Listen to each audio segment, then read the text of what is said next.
The Ruston Proctor 306 steam navvy was built in Lincoln in 1909.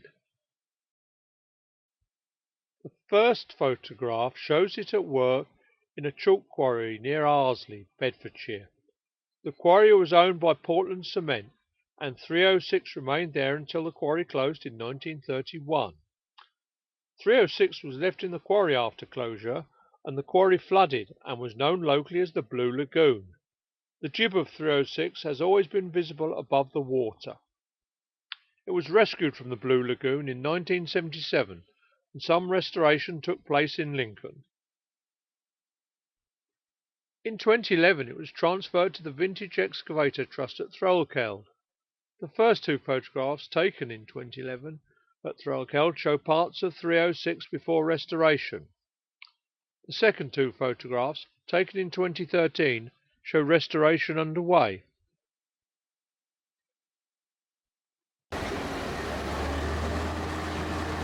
During a visit to Threlkeld on the 19th of May 2018, 306 could be seen to be reassembled, but was not working.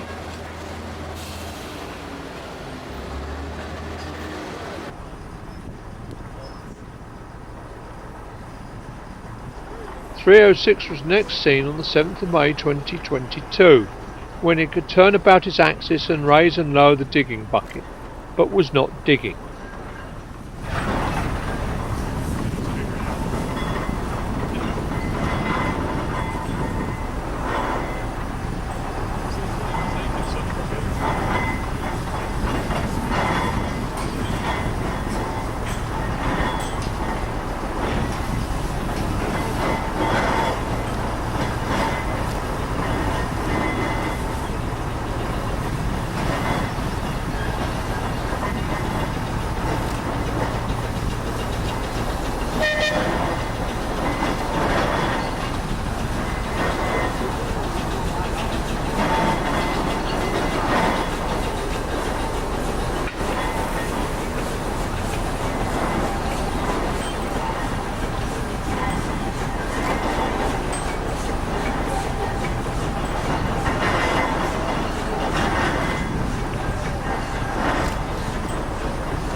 On the 18th of May 2024, 306 was seen digging, and this attracted the interest of many people.